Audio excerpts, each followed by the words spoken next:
What's up guys, and welcome back to another EVE Online video. Today we are looking at a new update. The patch went live yesterday on Thursday, and quite a exciting one, particularly if you're in Wormhole space. There's a whole bunch of stuff was added to the patch, all as part of the Revenant expansion. But one quite exciting element is the reintroduction of drifters to subcap C5, C6 wormhole ratting, and a bit of a change to the mechanics of the existing drifters, but I'm not going to touch on that now. So I got a bit of footage yesterday, and I'm just recording the voice today, and we joined me just clearing the last rat in a core garrison in the C5 wormhole in my golem. And basically what the key change is an introduction of a new drifter. This is a drifter recon battleship as opposed to a drifter response battleship, and it spawns when a capital is not on grid in C566 wormholes, and you attack the decloaked transmission array at the end of the site. Now, when I was running this, there was obviously, the day it got released, there was very little to no information about it, about that ship online, apart from the information in the patch notes from CCP that just said the Drifter Recon battleship has less EHP, less nuke pressure, and less damage output than the Drifter Response battleship. That was all the information we had, so I thought I'd play it safe, and I'm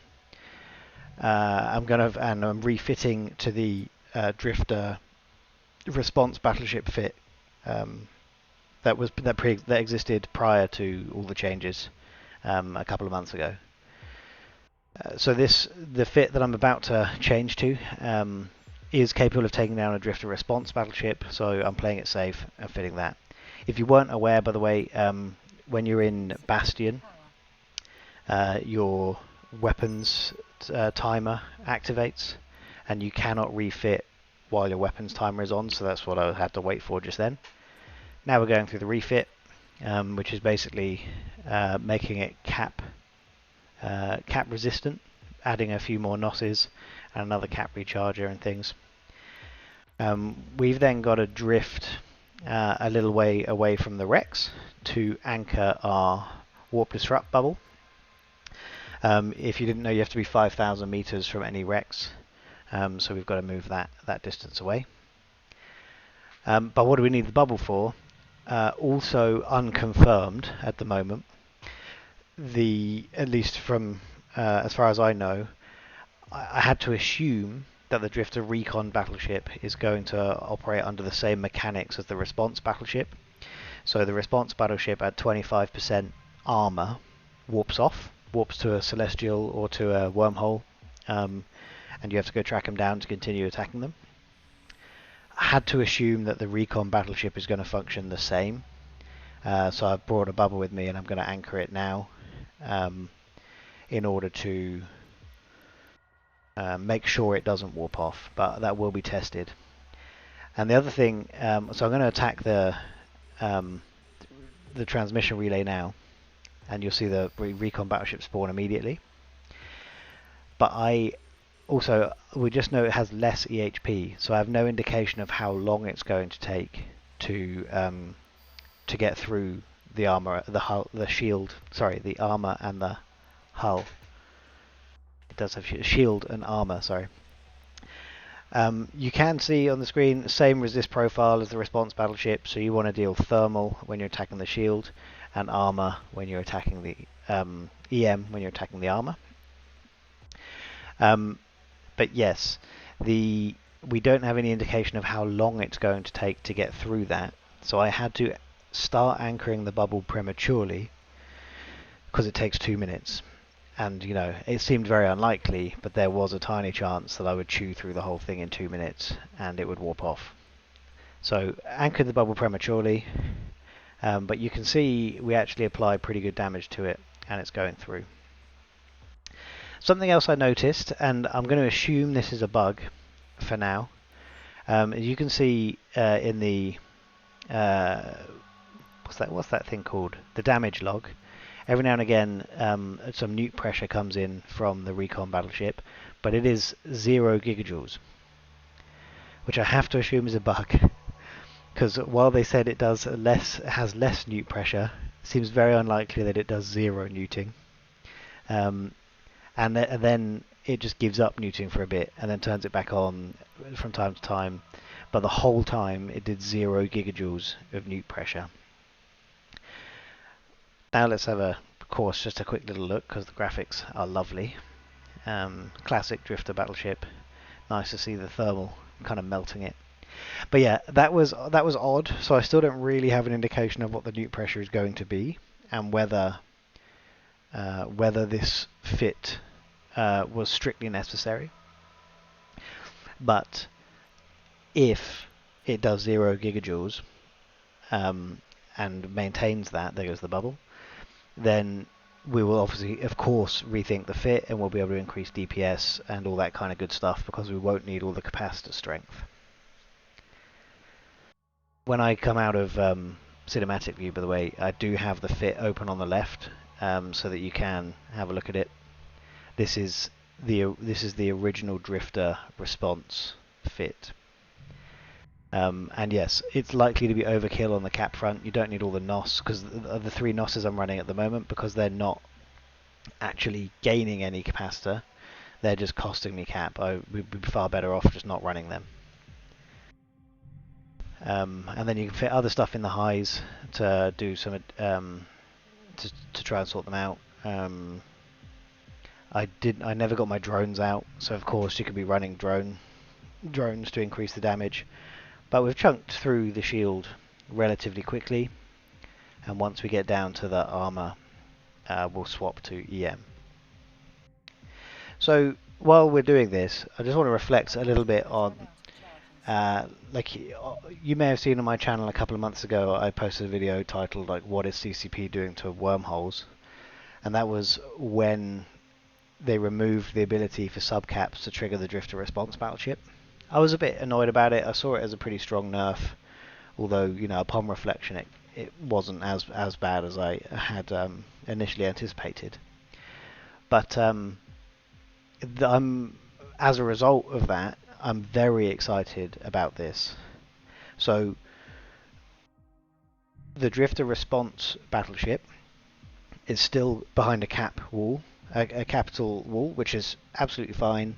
And they've actually, with this patch, CCP have tightened up the mechanics to make sure that you have to have a capital on grid to spawn it and kill it. You know, there were mechanics you could use to cheese it so that you could undock a capital temporarily, spawn the drifter, and then take it down with subcap fleets and things. They've removed that, and now a capital has to be within 100 kilometers the entire time, which great, fine. But with the introduction of this, it's continuing, it's giving content back without necessarily the ISK faucet that CCP and others, I guess, were concerned about. So those of us from lower class wormholes or who don't fly caps in high class wormholes, we now have the opportunity again to get the content of spawning a drifter, which is quite exciting. You know, if you're a low class wormhole player, until today you would never have the opportunity to see a drifter because we can't take capitals through and out of our holes to go and wrap them in high class systems. So we would never be able to spawn a drifter and see it in JSpace. That's changed again now. We have that opportunity. It's a lower value drifter, but who cares? We can interact with drifters again, which I think is really cool and really exciting. So you saw we switched over to EM damage because we got through to the armor, and we're continuing just to chunk through it nice and quickly. We are You can see the nuke coming on and off, so it's just come back on, but it's continuing to do 0 gigajoules. If anyone else has already experienced this, or knows whether it's a bug or intended, please drop a comment below, because I'm curious. I have to assume it's a bug, because why equip them with a nuke if it's not going to do anything? But you know, got to assume it's a bug. And the other thing, we've mentioned the resist profile. It matches the drifter response battleship. The damage profile is also just 25% across the board. So its big weapon just does full omni damage. So you just need omni resists. Yeah. So what I think I might do now is just speed through the last bit of the video. I'll speed up the clip so we can see me take it down, and then we'll check the loot out at the end for the last little bit. So I'll rejoin you in a second.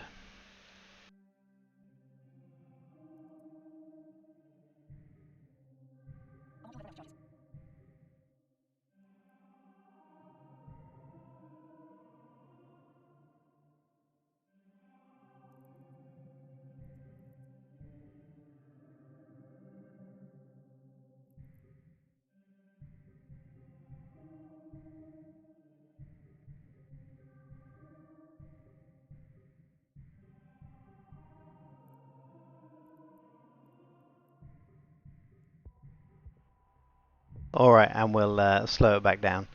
I decided to leave the sound running in times 4 speed there, just because I thought it was interesting, A, to hear the music at 4 times speed, but also to hear how frequently I was descanning. That comes through quite clearly. Thought that was interesting. So that's the end of the drifter. Here comes a nice little explosion in green, for those of you who haven't seen drifters blow up before. And then you can see the MTU immediately pulling in the wreck, which I get a little bit confused about, because while I was in cinematic, I actually didn't see the wreck coming in. So I'm now looking for the wreck, which is you know, entertaining, and I do eventually see it's already been pulled. So yeah, so that's the drifter. We're gonna slow boat back in to go and see the value of the wreck now, which is the first time I've seen this and had no idea what it's going to be. I'll skip forward so we can see it all. And okay, here we are. And a grand total of 353 million ISK in blue loot. The core garrison site is worth 253 million, so the new Drifter Recon battleship is a 100 million ISK wreck in blue loot. The Drifter Response battleship is 300 million, so it's a reduction, a 3 times reduction, and I think it took me half the time to destroy it, which not bad, but of course we could refit to increase the DPS and things to bring that down. So I think it's probably reasonable. What did annoy me a little bit though is I came back to salvage it, and because normally the Drifter Response battleships have good salvage, like you can get up to sort of 60 million in salvage from them. I got nothing out of this one. Again, don't know if that was a bug or I just got unlucky, but yeah, I got nothing in salvage, which is a bit disappointing. But anyway, that's it guys. I hope you enjoyed watching. If you did, please give it a thumbs up and subscribe to the channel. Consider using my creator code, and I really appreciate it. It helps out the channel hugely. And I will see you all in the next one. Cheers.